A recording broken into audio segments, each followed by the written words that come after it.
I witajcie moi drodzy po świątecznej przerwie. Mamy 12 listopada, więc moja płyta była wylana 5 dni temu, dobrze obliczam, 5 dni temu i wygląda sobie w ten sposób. Nie pokażę Wam jej w całej okazałości, ponieważ stoi na niej oczywiście gazobeton. Natomiast już na wstępie Wam tutaj wytłumaczę, bo wiele zarzucaliście mi, że bardzo rzadką płytę wylałem. Moi drodzy, nie wiem jak pamiętacie, ja zamówiłem sobie beton B25. Całym problemem betonów wylewanych, które się rozrzedza, nie jest to, że my je sobie tam rozrzedzamy i one tracą na właściwościach. Problemem jest to, że jeżeli wylewamy rzadki beton do gruntu, to całe mleczko, cała chemia z tego betonu, która gwarantuje temu betonowi jego wytrzymałość i tak dalej, potrafi w mgnieniu oka polecieć do gruntu, no i tak naprawdę zostaje nam jakiś syf betonowy, kruszywo betonowe oblane czymś betonowym i faktycznie to może pękać, to nie ma praktycznie żadnych właściwości. Natomiast jeżeli ktoś wylewa tak jak ja do folii, do wnętrza, czyli robi z tego tak jakby basen, to słuchajcie, temu betonowi kompletnie nic się nie dzieje. Ano dlatego, że już nawet nie wiem, jak osoby, które wylewały, już mogą zobaczyć, że po 15 minutach, kiedy się wyrówna już tą płytę, już po 15 minutach ta woda, którą rozcieńczymy, ona już po prostu jest na wierzchu. Ona jest odseparowana od całego tego betonu, więc wszystko co najlepsze w betonie jest tam, gdzie być powinno. Woda i tak wychodzi na wierzch. No i faktycznie troszeczkę dłużej może ten beton sobie schnie. Druga rzecz, mówimy o wodzie, natomiast moja betoniarnia, która tutaj przyjechała, ona rozcieńczała to takim zielonym płynem. To też jest dosyć istotne, bo bardzo dobrze, jeżeli przypilnujecie, żeby firma, która Wam to rozcieńcza, żeby rozcieńczała płynem. Dobra, tyle jeżeli chodzi o moją płytę. Teraz jak widzicie przyjechał gazobeton, bo zastanawialiście się, z czego ja będę to robił. W projekcie mam Silikat 18, ale prawda jest taka, że mój architekt, który adaptował mi ten projekt, po dokonaniu wielu przeliczeń tego projektu stwierdził, że 18, to co zostało tam wyliczone, jest naprawdę na styk i nie chciałby, żeby, powiedział mi dosłownie: Kamil, wymuruj sobie z czego chcesz, ale żeby to było 24. Powiem Wam szczerze, jak już mam robić 24, wymyśliłem sobie, że jednak wrócę do korzeni, do mojego ulubionego materiału, jakim jest gazobeton. Natomiast kupiłem sobie gazobeton na parter 600, troszeczkę mocniejszy. Zdjąłem wszystkie folie, ponieważ to nie jest moja ulubiona firma, nie będę Wam jej polecał. Natomiast na dzisiejsze czasy gazobeton zapłaciłem w sklepie. Słuchajcie, w sklepie brutto 14,50, co wydaje mi się fantastyczną ceną, gdzie w innych sklepach są po 17. Ale takie rzeczy jak gazobeton też już tanieje, ponieważ już widać po marketach budowlanych, że te ceny spadają. Moi drodzy, 10 worków zaprawy murarskiej przywiozłem, odsłaniam szalunek, fundament i zaczynam stawiać pierwsze warstwy na folii.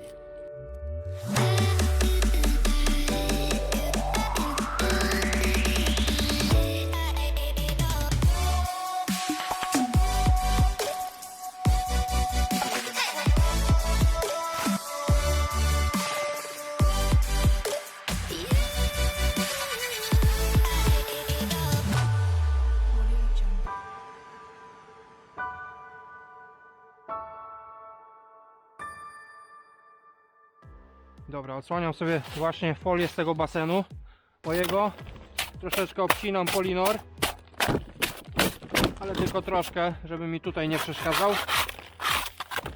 No i tak robię sobie do samego końca. No i fundament mam już odsłonięty. Teraz zacznę sobie układać folię. Przywiozę sobie folię fundamentową. No i co? Rozjeżdżam pierwszą linię na stronie, w której nie będzie żadnego okna ani żadnych drzwi, więc to jest ta od strony, tutaj można powiedzieć, tylnej działki. Więc rozkładam tą folię, no i zaczynam murować dwa pierwsze pustaki. Tutaj nie muszę łapać żadnych przekątnych, jak pamiętacie, ja te przekątne to sprawdzałem kilka razy dziennie, więc wiem, że przekątne mam na fundamencie, więc wcale mi te bloczki tutaj nie przeszkadzają, że one są.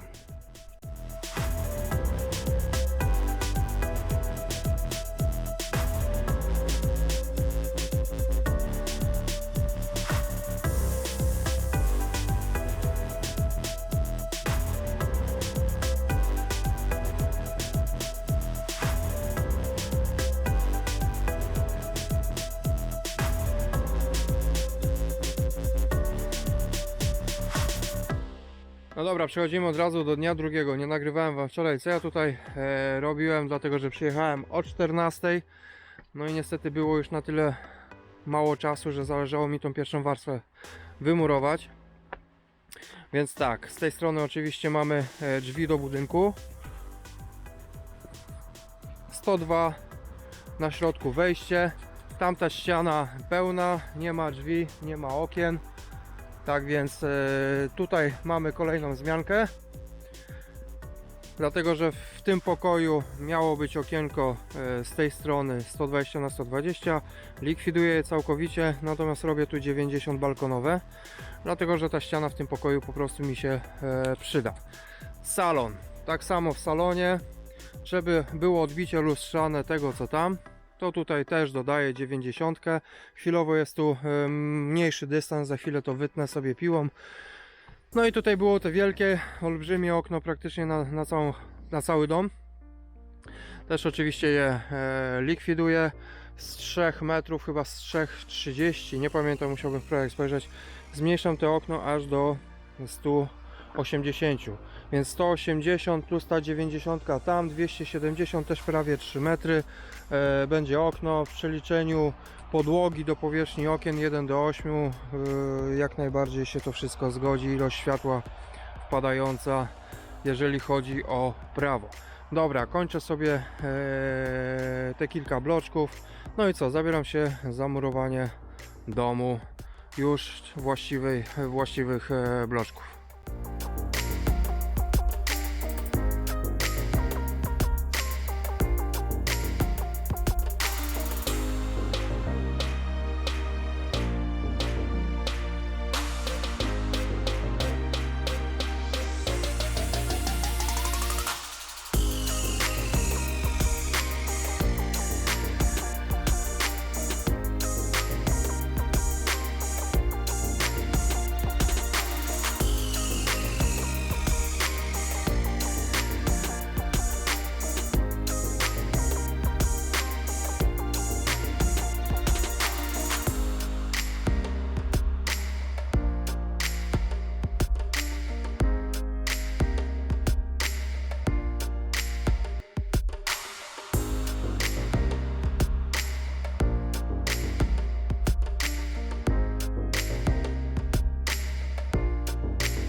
No dobra, i obleciałem sobie jedną ściankę pełną, troszeczkę już tutaj gdzie ma być to okno balkonowe.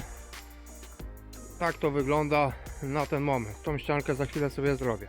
No ale dobra, moi drodzy, słuchajcie, na trzeciej ściance, na trzeciej warstwie, murując na pianę, jak się nie przyłożycie tak jak ja, oczywiście jakby ktoś chciał powtarzać takie wyczyny, do pierwszej warstwy, przyznam wam się bez bicia, że wczoraj zasuwałem, żeby jak najszybciej to zrobić, wymurować i faktycznie może do końca też tego nie zrobiłem jak powinienem. Więc na trzeciej warstwie, jak damy sobie żyłkę powiedzmy tam 3 mm z jednej, 3 mm z drugiej strony, no to można zobaczyć już jak to mi ucieka. Zobaczcie, tu już troszeczkę, tu już jest więcej. Więc na trzeciej warstwie, zobaczcie, tu już jest. To na tych trzech warstwach w ogóle nie przeszkadza, ale na trzeciej warstwie warto już to przeszlifować. Ja do tego celu używam dwóch rodzajów tarek. Pierwsza to jest taka tarka z grubym zębem. Ona bardzo fajnie szlifuje ten gazobeton, ale jak mam tego więcej do zrobienia, no to warto sobie zakupić po prostu tarczę listkową. Gradacja 40. Zobaczcie. No i zobaczcie jak to fajnie idzie.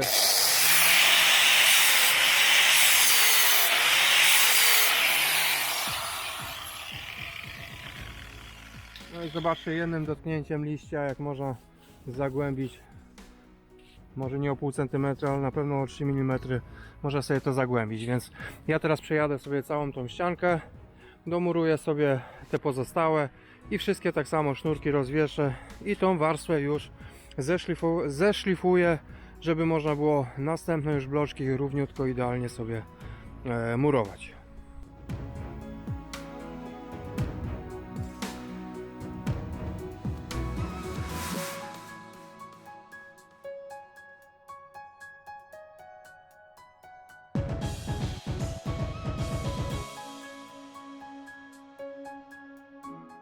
No i muruję sobie dalej.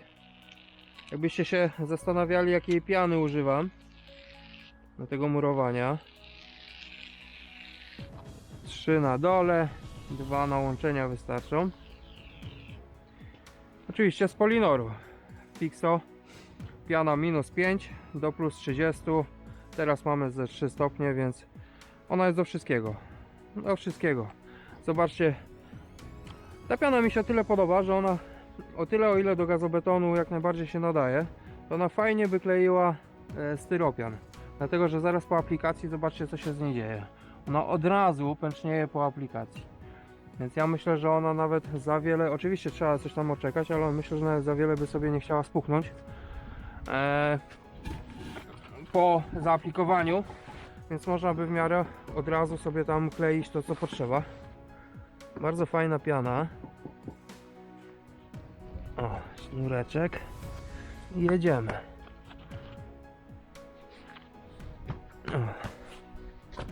Baja. Temat nie do ruszenia. Mogę lecieć sobie dalej. O, zobaczcie, po aplikacji ona od razu spieniona jest.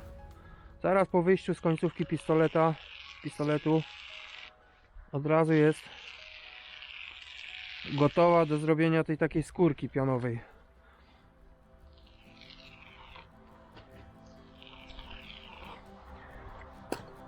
Fajny zielonkawy kolor. Jeżeli dla kogoś to ma jakieś estetyczne znaczenie. Ja natomiast nie oczekuję nic czasu na tej pianie, bo mi w przypadku gazobetonu zależy właśnie, żeby to wydobył się ten cały klej i skleił ten bloczek od razu na ścisk. Więc nie mam takiej potrzeby. Lecę sobie dalej, 4. warstewka.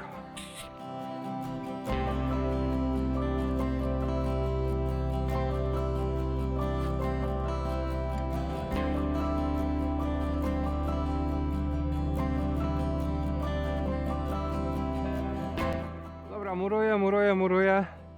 Dookoła już taki idealnie pokazałem wam, jak ja to tnę. Mam fajny sposób na cięcie. Mianowicie nie zastąpiona jest w tym przypadku duża szlifierka. Zobaczcie sobie sami. Akurat potrzebuję teraz wyciąć taki kawałek od jednego tutaj. No i zobaczcie, dużą szlifierą ogień.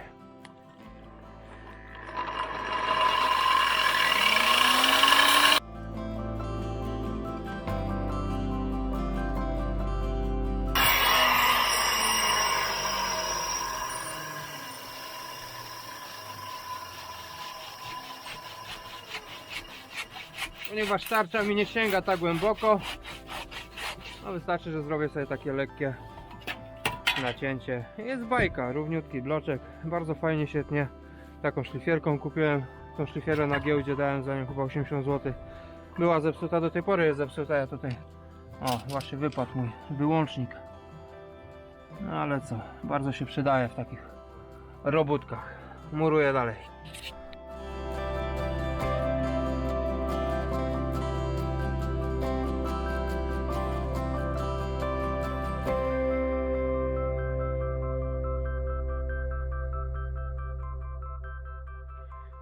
No i dobra, myślę, że nawet niezły wynik jak na pierwszy dzień pracy. 4 warstwy, 5 łącznie. No i z tyłu już robię sobie 6, ale już przyznam szczerze, siły mi troszeczkę opadły. Od godzinki 7:30 jest 15, zaraz się będzie ciemno robiło, więc tyle obmurowałem sobie. Zobaczcie, już jest zarys jak to będzie wyglądało. Więc mamy tutaj drzwi, ta ściana z tyłu szósta pełna. No i co, tutaj powiem wam, co pozmieniałem, bo teraz już po prostu widać. No wcześniej opowiadałem, a teraz po prostu już widać. Więc tutaj mieliśmy, jak pamiętacie, takie wielkie, praktycznie na całą ścianę okno.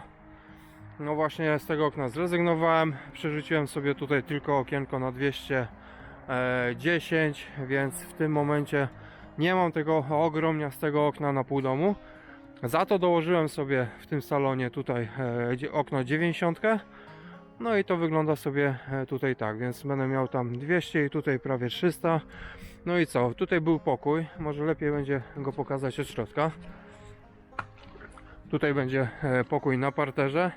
No i tutaj było takie okno z tej strony 120 na 120, ale doszedłem do wniosku, że chciałem tą ścianę mieć jakąś zagospodarowaną, więc pewnie pójdą jakieś półki, szafki, akcesoria, a może nawet i komputer do robienia filmików dla Was, więc zrobiłem z prawej strony okno balkonowe, duże, by mieć po prostu pogląd, co tam na ulicę będzie się działo. No i tyle, co tutaj się dzieje. Zamówiłem już, nie zamówiłem, ale jestem na etapie zamawiania stropu, więc mam nadzieję, że jutro ogarnę to, wiecie, do tej pozycji tutaj, do tego poziomu, póki jeszcze można sobie nosić te bloczki, to jest łatwo, ale za chwilę będę musiał to robić z drabiny, mam jakieś styropiany i inne rzeczy, więc więcej będzie dźwigania tych bloczków, więc to już tak szybko nie będzie szło. No i jak na jeden dzień jestem zadowolony, ale mimo wszystko, póki się nie ściemni, póki jeszcze tutaj jestem, będę chciał sobie wyrzucić narożniki najwyżej jak się da, żeby jutro sobie móc zacząć po prostu już od naroży.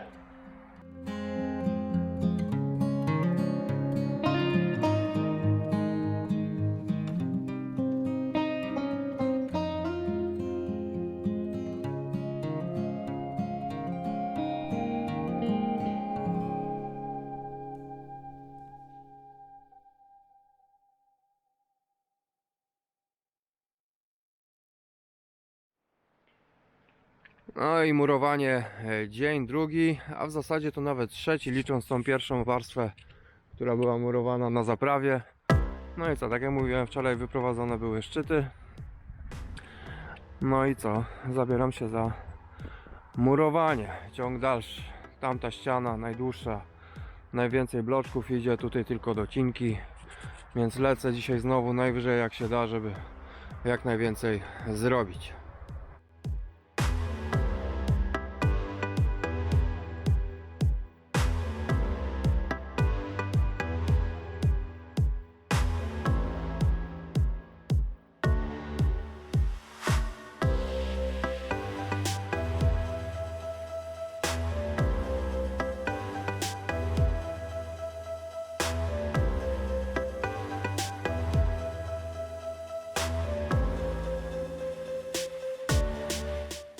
No dobra, jakby ktoś się zastanawiał, jak mi to idzie na wyższych warstwach, no to trzeba sobie jakoś radzić.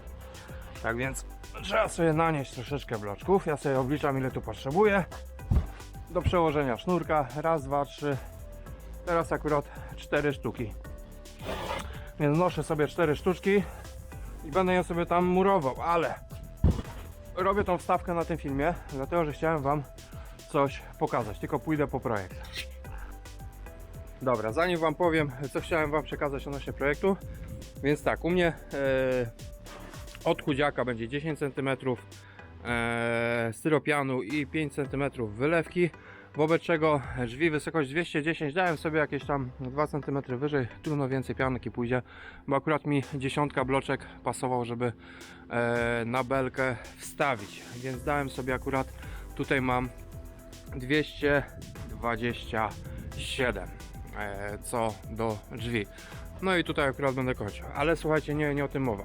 Chciałem Wam pokazać kartkę z tego projektu. Jakby ktoś kiedyś chciał ten projekt za złotówkę sobie realizować, to zobaczcie, co tutaj projektant zaprojektował. Między posadzką, czyli już między płytką a sufitem, sufit mamy 24 plus wylewkę i tak dalej, bądź co bądź mamy 30 sufit. Więc tutaj zobaczcie sobie, jeżeli ja mam 225. Moi drodzy, Jeżeli ten budynek teoretycznie oczywiście, ma być ogrzewany tylko i wyłącznie pompą ciepła z rekuperatorem, ciepłem właśnie, który ma iść, bo w całym sensie tego całego projektu jest, że to ma iść sobie sufitami, te wszystkie rury, no to słuchajcie, jeżeli ja dam 255 od posadzki, tak jak tutaj sobie architekt wymyślił, zobaczcie, 255 do stropu i podwieszę rury od rekuperacji, które mają 7, 8. Teraz tak, żeby te kanały wszystkie poprzechodziły sobie, ja muszę stelaż nie między tymi rurami, tylko pod tymi rurami, czyli jeszcze 3 cm muszę zrobić. Więc moi drodzy, ja potrzebuję chociaż tych 11-12 cm, 12 powiedzmy maksimum, bo damy jeszcze płytę gipsową, chociaż ja wolałbym dać 2 płyty gipsowe, żeby mieć sztywny ten sufit, prawda? To ja potrzebuję 12 cm. Tak więc jeżeli projektant mi zaprojektował do stropu żelbetowego 255 minus 12 cm, to mi wychodzi, słuchajcie, 243 cm. 243 cm zgodnie z prawem budowlanym to nie jest pomieszczenie na pobyt ludzi. Na pobyt ludzi jest potrzeba 250 cm, żeby to mogło być zgodne z prawem. Więc słuchajcie, już na tym etapie ja muszę doprowadzić do pewnej korekty. Mianowicie ja nie mogę tutaj, słuchajcie, od posadzki zrobić 255. Ja muszę mieć minimum 265. Ja muszę się podnieść o minimum te 10 cm, chociaż jak mówię, dam stelaż i tak dalej. Ja zamknę wysokość tego pomieszczenia na 250 i tak powiedzmy, że to będzie na styk. Tak nie powinno być, więc już tutaj Wam mówię, jaki jest problem, żebyście nie jechali z projektem dokładnie tym, co tu jest zrobione, bo się za cholerę żadnymi rekuperacjami i innymi rurami, które oczywiście w tym projekcie są wyznaczone, tam po prostu nie zmieścicie. Więc to będzie babol niesamowity. Nawet jakbyśmy jakieś płaskie dawali korytka i tak dalej, jeszcze nie wiem, jak to będzie wyglądało, no dopiero ściany stawiam, to po prostu nie przejdzie. Ja muszę tu wprowadzić zmianę, konieczną zmianę i podnoszę w ogóle całe to pomieszczenie o 10, może 12 cm. Więc to jest taka ciekawostka właśnie tych projektów za złotówkę, które faktycznie wiele osób mówiło, że nie są do końca dopracowane. No i muszę tutaj potwierdzić, że nie są do końca dopracowane. Zostały mi jeszcze te ściany. Za chwilę przyjadą mi kolejne bloczki, bo zamówiłem sobie je tak troszeczkę na raty. Mam zamiar te wykorzystać i przyjadą jeszcze półki, bo muszę wymurować ścianki, a i przyjadą nadproża gotowe. Doszedłem do wniosku, że chcę z nadproża gotowe, nie będę wylewał, nie mam czasu na ich wiązanie. Nadproży mam tylko, jak widzicie, jedno, drugie, trzecie i nad balkon. To nie jest jakiś kosmiczny koszt, a będą wsadzone od razu, więc będzie wszystko ok.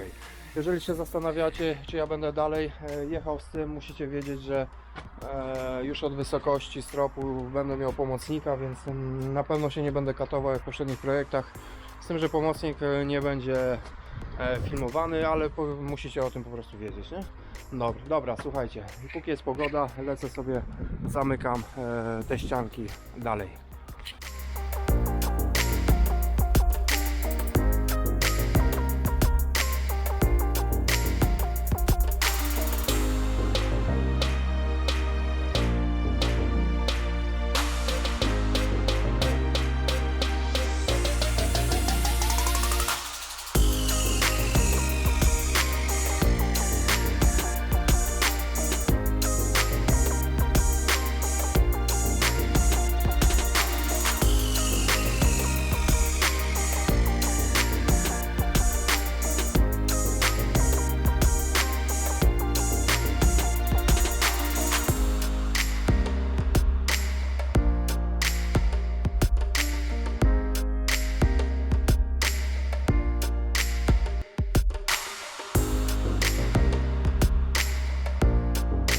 No dobra, tym razem przyjechał Solbet. Mam nadzieję, że będzie w miarę prosty. Solbet jest złotówkę droższy, 15,50 sztuka. Zamówiłem sobie od razu nadproża, 15 woreczków betonu do zalewania. Myślałem, że zamawiam melki, się nie dogadałem, bo to przez telefon zamówiłem. Zamówione są pełne, więc tak naprawdę teraz to sam nie wiem, po cholerę mi ten Solbet jest tutaj potrzebny. Ta zaprawa. No dobra, może się przyda, jak nie to odwiozę z powrotem. No dobra, to co? Zabieram się dalej za roboty. No dobra, montujemy na trorze. Nie zgadniecie, kto mnie odwiedził. Pamiętacie tego człowieka? Arturo to budowaliśmy mały domek. Arturo mnie odwiedził i przy okazji go wykorzystam. Słuchajcie, daliśmy pianę troszeczkę, żeby sobie tam związała i wrzucamy sobie od razu beleczki. Bardzo fajne beleczki, 12×12, tu zostanie 12, więc przemurujemy sobie 12. Dobra, poczekaj Arturo. Arturo już swoje w życiu podniósł, więc poczekaj, może postawimy na moim, tak żeby Artur ciebie nie obciążać. Dasz radę? Poczekaj. Okay. Dobra, tylko poczekaj, od razu. O, tak do końca. Bardzo ładnie. Bardzo ładnie. Trochę piana się wyjechała, ale ona i tak to wszystko sklei. No. Dobra, tylko co? Jest taka maleńka różnica, że musimy to wszystko przesunąć w tamtą stronę. Dlatego, że wolę elewacją, bo to są dwie po prostu szersze belki. Wolę elewacją, wiesz, styropianem dojechać, niż tu się bawić z tynkowaniem. Nie weźmiesz dwóch naraz, musisz tą pierwszą dolną. Musisz weź samą pierwszą dolną. No, dobra. Czekaj. Jeszcze trochę. Nie, wolę, żeby ta belka była. Młotkiem nic nie zrobisz, jeżeli tego szukasz. No dobra, ja sobie sam wyjadę. O. Dobra, wolę, żeby tu było wtąpnięte. To sobie potynkuję, niż miałbym. O tak. Dobra, o. Jak tu będzie Arturo wtąpnięty. Za bardzo nie, mówię, że niech to będzie lekko wtąpnięte. Niech to będzie lekko na zewnątrz, wolę na zewnątrz, żeby było gorzej. Jest bailando, pany. Dobra, trochę deszcz pada. Weź Artur od razu przyłóż tą 12. Czy to jest to, o czym myślałem?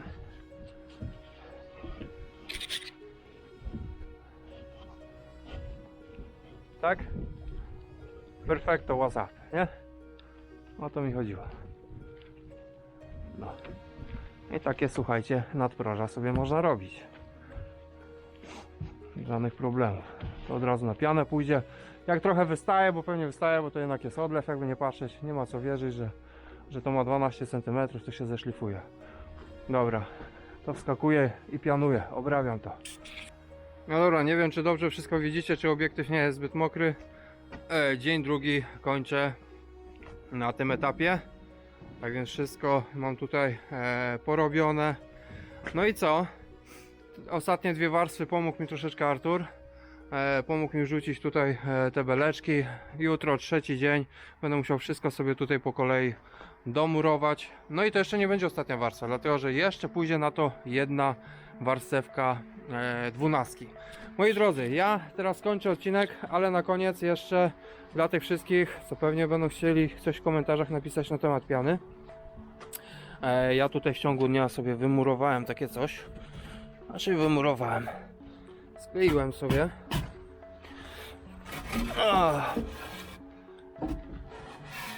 Zobaczcie sobie. Tu są podpórki. Skleiłem sobie bloczek do ściany. No i co? Spróbuję na nim stanąć.